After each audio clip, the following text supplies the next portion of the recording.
How's it going, everyone? I'm Patrick with Unsigned Pop Punk, and this is Ranked, a series where we dive deep into topics that we deem important enough to rank them from best to worst. Today, we're taking on the discography of AFI. They just released their latest album, Silver Bleeds the Black Sun, after a 4-year break from their last record. Let's see where it lands. As always, we're covering all of their studio albums and EPs, skipping the live albums and compilations. Before getting started, I want to preface that I got into AFI after finding them on a VHS tape called Cinema Beer Goggles. Their music video for Total Immortal was on there. I was sold. However, I went through a weird musical stint starting in 2008 through 2012, and I kind of lost touch with AFI, so I wanted to start this journey. I'd never listened to anything after December Underground. I know that AFI has reinvented themselves multiple times, so I had to make sure that I went in with a clear head and an open mind, especially after hearing the newest singles from Silver Bleeds and knowing that this will not be the Sing the Sorrows era or their previous era. So with that being said, let's jump in. At number 15, I'm sorry guys, Silver Bleeds the Black Sun. This was really hard to keep an open mind that this was AFI. Davey only really sings in his lower register, and this reminds me more of the band Creeper and The Cure than AFI. Now their albums, sound, genre, whatever you want to call it, have been changing and have changed over the past 30 years.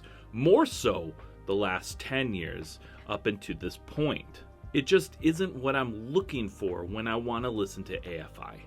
I miss Havoc's yelling and higher ranged vocals, which are completely gone in this new album.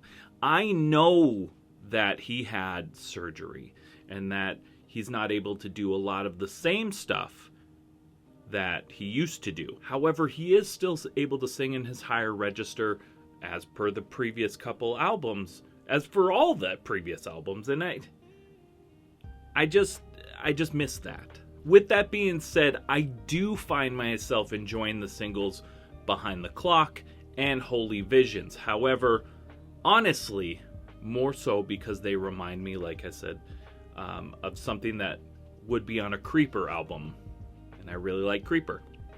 Number 14, we have Bodies.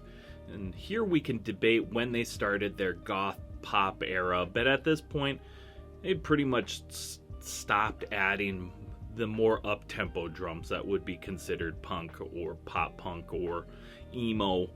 At a certain point in their discography, I had to start ranking their albums based on how many songs on the albums that I enjoyed and how much I enjoyed them. Bodies was a bit of a struggle to get through, but their songs Twisted Tongues and No Eyes were shining moments on the album that reminded me of what I loved about AFI in the first place. Number 13, we go right back to the very beginning with Answer That and Stay Fashionable, their debut album. It's a fun first outing, especially if you have more of a penchant for the skate punk genre, which I do.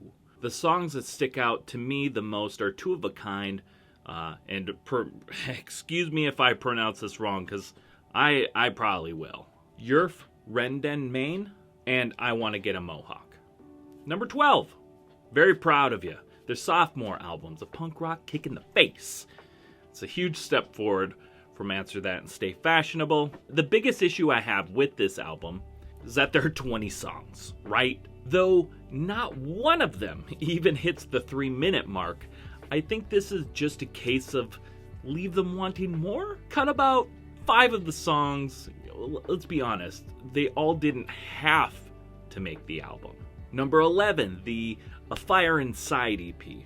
This EP was one of their strongest of their, straight up punk rock era. Short, sweet, left me wanting more.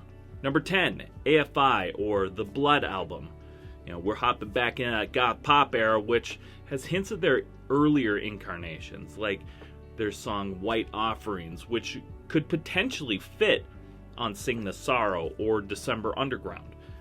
This album is a stronger showing in their catalog. I enjoyed much of this album. I really loved the song Hidden Knives. There really wasn't anything off of this album that I disliked. A lot of these albums in this ranking, especially from 6 to 10, could be swapped depending on your mood, or my mood. They're all good in their own ways. Number 9, Shut Your Mouth and Open Your Eyes. We're starting to see a peak of their horror punk era come in here. This is the start of their transition into the sound that would define AFI. Songs that stand out on this album are A Single Second, Third Season, and 3 Reasons. Number 8, Burials. This album is definitely underrated. Songs like 17 Crimes, the intro song, The Sinking Night, into I Hope You Suffer really put together an album that defines the transition into this new era of AFI. Number 7, December Underground. This is gonna be a bit of a hot take, but other than their massive hit song Miss Murder, this album just didn't land for me. The intro song 1221 hits, and the first time I heard it, I was like, oh shit! This is gonna fucking slam. Then Kill Caustic comes, and it does slam. What a first 3 songs to an album. And then there's a random pop hit, Love Like Winter, which is good too. But then I was left feeling like, what happened? After my re-listen, I feel the same way. The other 8 songs on the album just don't live up to the rest. Number 6, Crash Love. I think this is a disgustingly underrated album. Yes, it's more polished, and yes, it gives the feeling of a more brighter AFI vibe. But they lost nothing in the making of this album. The choir backing vocals in this album alone are enough to bring goosebumps. I have them thinking about it right now. If you love the Sing the Sorrow and December Underground era of AFI, then I highly recommend you revisit this album. Number 5, The Missing Man EP. I literally stumbled across this EP while I was working on this video, and boy am I glad I did, because it's awesome. This EP may have come out in 2018, but it should have come out between December Underground and Crash Love. With this EP coming out between the Blood album and Bodies, it honestly makes me wonder if, they were like, look, I know we aren't going back, but let's see if we can still make music like we did in the early 2000s. Because they did. And it's awesome. Number 4, Black Sails in the Sunset. This was the official start to AFI becoming AFI. Havoc has fully dove into his transition to a punk rock deity, chock full of skate punk angst and dark lyrics ending with God Called in Sick Today. This album is a must for all AFI fans. Number 3, the All Hallows EP. This was my introduction to AFI thanks to the VHS tape called Cinema Beer Goggles. Total Immortal popped up on my screen and it was replayed over and over and over again. Havoc was such a badass and I needed to hear more. The Boy Who Destroyed the World is one of the best AFI songs of all time. Number 2, Sing the Sorrow. Before their breakout and MTV takeover, they, as all punk bands at the time did, faced major backlash for signing to a major label, becoming sellouts and fake punks. But this major label debut is almost perfect. The only reason it isn't perfect through and through is because they left out the greatest song that they ever wrote, which is Synesthesia. If I said that right, it's hard to say. If they had put that song on there, we would be talking about this at number 1. But we're not. And we don't count deluxe editions on this show. But this album is 10 out of 10. Like, no skips. This Synesthesia or not. 10 out of 10. And here we are at number 1, The Art of Drowning. Speaking of 10 out of 10 albums, The Art of Drowning was Sing the Sorrow without major label backing, a perfect introduction to the album with perfect goth punk and skate punk fusion.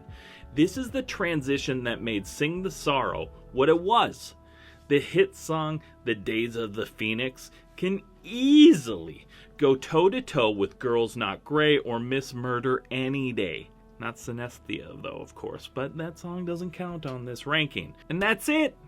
AFI's discography has officially been ranked. Thanks so much for hanging out with me today.